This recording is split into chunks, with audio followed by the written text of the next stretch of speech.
Let's turn from there to my other big focus today. India is staring at a possible power crisis. Many states, including Delhi, UP, Punjab, Andhra Pradesh, Kerala, Maharashtra, have raised an alarm today as thermal power plants appear to run out of coal. The centre says there is no reason to panic and claims supply of coal has been increased to meet the demand. Take a look.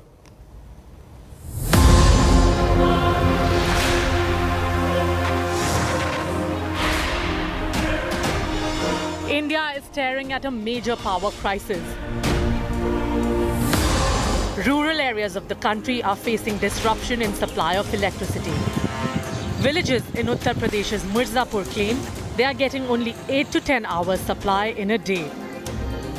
Line आपका आती है, cut जाती है, खाने पीने की जब समय आता है तभी लाइन गुल हो जाती है आपकी, लाइट मिलती नहीं है। मतलब है कि आज एक हफ्ता 10 दिन से ऐसा हो रहा है। लाइन नहीं आवत है, कब कट जाए हो जाए, दिक्कत होता कि लाइन न रहता तो मट्टी तेल नहीं मिलता, वो नहीं होता तो कैसे मने दिया बाती बारे।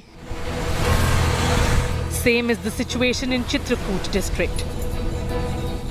सारे खेत कड़े हो गए, धूप तेज हो रही है, ट्यूबवेल लिए हैं, बिल पूरा आ रहा है, 2-2 ट्यूबवेल हैं, लेकिन बिजली के दर्शन नहीं होते। कभी 2 घंटे आ जाए 24 घंटे में तो बड़ी बात है।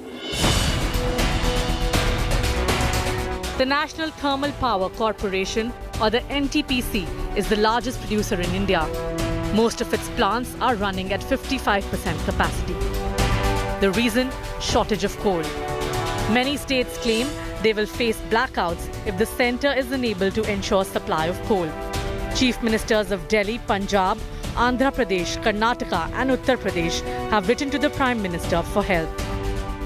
ज़्यादातर प्लांट्स में 1 से 2 दिन 3 दिन का स्टॉक बचा है और एनटीपीसी जो देश में सबसे ज़्यादा बिजली बनाती है, केंद्र सरकार को उपक्रम में है, आज उसने ज़्यादातर प्लांट सारे ही प्लांट 55% पे कर दी है कैपेसिटी। तो कोयले की बहुत बड़ी इस टाइम थर्मल पावर प्लांट्स में दिक्कत है। ऐसी कोल मंत्री नाल मैं भी गल की है, चिट्ठी भी लिखी है, पूरी कोशिश कर रहे हैं। केंद्र सरकार ਨੂੰ ਅਸੀਂ ਕਹਿ ਰਹੇ ਕਿ ਛੇਤੀ ਤੇ ਛੇਤੀ ਕੋਲਾ ਭੇਜਿਆ ਜਾਵੇ। ਬਲੈਕਆਊਟ ਦਾ ਖਤਰਾ ਜੀ, ਬਲੈਕਆਊਟ ਅਸੀਂ ਨਹੀਂ ਹੋਣ ਦਵਾਂਗੇ, ਅਸੀਂ ਹਰ ਤਰੀਕੇ ਦੇ ਨਾਲ ਇੰਤਜ਼ਾਮ ਕਰ ਰਹੇ ਹਾਂ। As of October 9, out of 135 thermal plants that use coal, 105 have coal stocks that will last up to 5 days. Home Minister Amit Shah held a meeting on Monday with the Coal Minister, Power Minister and NTPC officials for a review. The centre claims there is no shortage. We are supplying power in whatever quantity, whichever state wants. If any state wants any more power, we can supply that. I assure everybody that there is sufficient power and there will be sufficient power to meet the entire demand. That we have taken care of. So if any state has any problem, let them get in touch with me. We'll sort it out. The central government, especially the power ministry, says that the coal supply will be replenished and no such power blackouts will be happen. However, some, especially from the power corporations in the states, believe that even though there will be no power blackouts, increased rostering of providing electricity will be faced in the coming days. With video journalist Anu from Dadri, this is Shreya Chatterjee for India Today. Let's try and make sense of what's happening. Why wasn't this jump in demand anticipated? Could the coal crisis have been averted? Are fears of the power crisis real or are they exaggerated? We get conflicting claims. Let's try and explain this. I'm joined by Anil Swarup, former coal secretary, joins me on the phone line. Anil Razdan, former power secretary, joins me. Siddharth Zarabi, managing editor, Business Today, is also with us. To you, Mr. Swarup, first, because I've read a few sharp tweets that you put out on social media. You've also reflected on the decline of Coal India, but I want to understand, where does the truth lie? Is there a coal crisis or not in the country at the moment? I am not the right person to answer whether there is a coal crisis or not. I'm assuming that if there is a crisis, let us try and understand why is this crisis. Yeah. To me, that is more important than debating on whether there is a crisis. It could be a political issue or whatever issue. My assumption is that perhaps there is some problem with coal. We call it crisis or not. Now, why is this crisis? We have absolutely no control over the demand-related issues. I mean, it is absolutely correct that the demand has gone up as a consequence of post-COVID economy picking up. There is also problem relating to unseasonal monsoons and increase in international prices. All these factors are beyond the control of powers that be. What was in control was production of coal, and that's where my analysis is. You know, the real problem is in account of the stagnating coal production by Coal India, which produces about 80% of the coal in the country. Now, this has stagnated to around 600 million tons for the past 3 years. If you recall that we had a similar crisis facing in 2014, and the crisis was overcome by record production in 2014-15, when it increased by 34 million tons, which was more than the cumulative increase over the previous 4 years. And then over and above, it was again 44 million tons more, which led to a situation where not a single power plant was critical in nature, and we were toying with the idea of exporting to Bangladesh. Today we have the crisis because probably we didn't invest sufficiently in Coal India. Look at what happened after 2017, after the 2015-16 bumper coal production. What happened in 2017? There is no CMD Coal India for full 1 year. Even today, 2 subsidiaries of Coal India do not have CMDs. Now, if you don't have the top management working, how do you expect the momentum to continue? I think the momentum was lost in 2017. Secondly, Coal India was sitting on reserves of between 35,000 or 38,000 crores. This money was planned to be invested in new mines and expansion of existing mines. Without that, how do you increase coal production? Coal production will increase if you take new mines or you expand the existing ones. But this money was taken away as dividend. Thirdly, Coal India managers who were supposed to plan for coal mining for future were engaged in digging toilets in schools in hundreds of numbers. So that 1 full year was lost. And again, the momentum was lost. And finally, Coal India was asked to invest in fertilizer plants. Now, instead of focusing on coal, this crisis would not have happened at all. If the growth rate of 10 to 12% had been maintained as it was in 14-15 and 15-16, today we would have been producing more than 800 million tons by Coal India. If that were the case, we wouldn't have faced the crisis, come what may, international prices or monsoons or whatever. So I think from Coal India point of view, we messed it up. Number 2, these remaining 20%, which comes from non-Coal India segment, there was something which we had done in 2015. We set up a coal project monitoring group to fast-track clearances for even private sector as well as Coal India. And that worked. And mind you, in between 2014 and 16, we didn't convene a single meeting with the state government. The irony of the situation is that coal exists in such states which are not ruled by the ruling party. Unfortunately, this ongoing so-called war between center and state is creating a problem. You know, you can have political issues, but until you sit with the state governments, you sit with them and find solutions, you will never find solutions. Fascinating, Mr. Swaroop, for putting it in some context. Thanks very much there for giving us a sense of where you believe the real problem, what is controllable, coal production, which you believe is controllable. Anil Razdan, you want to respond, former Power Secretary. Is your belief that this is a crisis created by excess demand post-COVID, by the fact that international prices are up, or as Mr. Swaroop pointed out, that Coal India itself has taken a huge hit in the last few years. Production is down. There hasn't been enough of effort, energy invested in building up some of Coal India's production. Rajdeep, I think it's a combination of these 3 factors. One is maybe Coal India has not expanded the way it could have or ought to.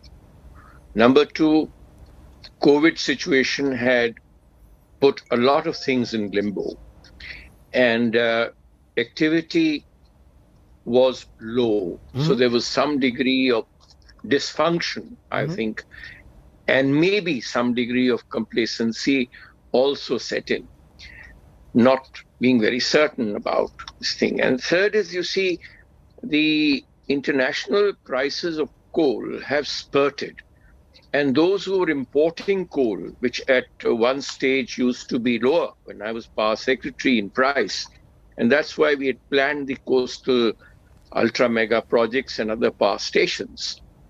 That has also contributed to it. And lastly, it's the delayed monsoons, I think. This monsoon spread has been longer, and at this critical time, adding to the woes of coal supply. I am told that the mines have got flooded, which has slowed down some of the movement of coal, which might have But from what all of you are saying, it appears like the perfect storm. Part of it could have been prevented, part of it was unavoidable. Siddharth Zarabi, what is strange though at the moment is that when you speak to the power minister of the country, he says unnecessary panic is being created, don't worry, situation under control. You speak to state power ministers across the country and they say we are worried. We may just have 2 more days left of power from our thermal-based plant. So where is the truth? Is the government playing down the extent of the crisis, or is the crisis being magnified? Well, in response to your question about the states, who are those 6 major states that you are perhaps alluding to? Maharashtra, Rajasthan, Tamil Nadu, Uttar Pradesh, Rajasthan and Madhya Pradesh. And Rajdeep, I don't have to tell you the political matrix of it. No, we've even got Kerala, we've got Andhra Pradesh, we've got Punjab, but UP is a BJP-ruled state. Madhya Pradesh is saying that they may have a shortage. It's cutting across lines. It's not just as if opposition-ruled states are saying they have a problem. That's true. Rajdeep, the point I was making is that these 6 states that I named have heavy outstanding dues to the state power distribution companies, which directly impacts their ability to purchase power from the spot exchange. It's a matter which has already been perhaps put on record on the discussion that spot power exchange prices have gone up 3x, 4x because they keep changing. What does that tell you? It tells us that several agencies were caught napping, both at the state and central level. That's number one. Number two, I have found it a little perplexing that first the power ministry, the minister himself goes and talks about the crisis. And then within hours and a day after that report appeared in a national newspaper, an interview perhaps, then there has been significant sort of clarifications, including a statement from the coal ministry, which says 2 points, Rajdeep, very quickly, that there has been an increase of close to 9.5% in overall power generation in the month of September, and that the total supply of coal during the same month is higher than what was in 2019. It certainly therefore tells me that there has perhaps been some amount of lack of communication or coordination, I don't want to use stronger words, between these 2 critical departments. No, but the coal production itself has fallen, as Mr. Swarup says. Overall coal production numbers would not be applicable in this situation, with due regard to Mr. Swarup, and his every point is right. I would say that we need to focus on the coal supply position with respect to thermal power plants, because coal is purchased and offtake by other people. The guideline says 14 days of stock need to be retained. If it came down to 4, 5, 6, 7 days, who was monitoring this? Right. Who was observing this? Were early steps taken? So yes, Rajdeep. Let me just take that to Mr. Razdan as a final point. Mr. Razdan, do you believe that this could have been a crisis that could have been averted and even now can be averted? Well, I think you see that given the situation, I would say practically, first of all, there is no need to create that kind of panic. Yes, even China has been facing this kind of problem post-COVID. Suddenly, their plans and I should say, pronouncements went haywire. Europe has been facing an energy crisis also. We've seen in UK what happened. I would say that there's no question of a blackout. There will be restrictions probably if the coal supply situation doesn't match with demand, or rather power generation doesn't match with the demand. There could be regulation of some power. There could be some brownouts in some areas. There may not be full satisfaction. But I do not have access to authentic figures. Right. But I'm given to believe that the availability of coal at the same time, maybe in the first week of August, between 2020 and 2021, is a fairly strong contrast. Probably at the moment we have 7.31 MT 4 days stock at the coal plants.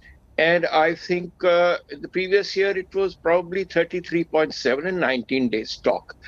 But then in between, a very valid point is that the distribution companies have not been making payments to the Gencos, and Gencos in turn have not been paying the coal companies, probably. So the 1,17,000 is the overdue from the distribution companies, DISCOMs, which the states must pay up.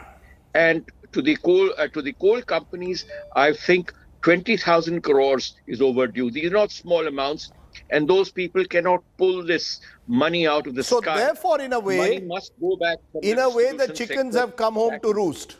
In a way, the chickens have come home to roost, and because of the excess demand, because of global prices also rising at a time like this, where production also has come under strain, clearly there is a problem that needs to be addressed. It can't be a blame game and now between the... Also. It cannot be a blame game. Sure, it cannot be a blame game between the centre and the states. At the end of the day, the buck in this instance certainly must stop with the centre, and it needs to have a dialogue with the state governments instead of conflicting statements that end up troubling the consumer at the end, or panicking the consumer more than anything else. Siddharth Zarabi, Mr. Razdan, appreciate your joining us here on the show tonight.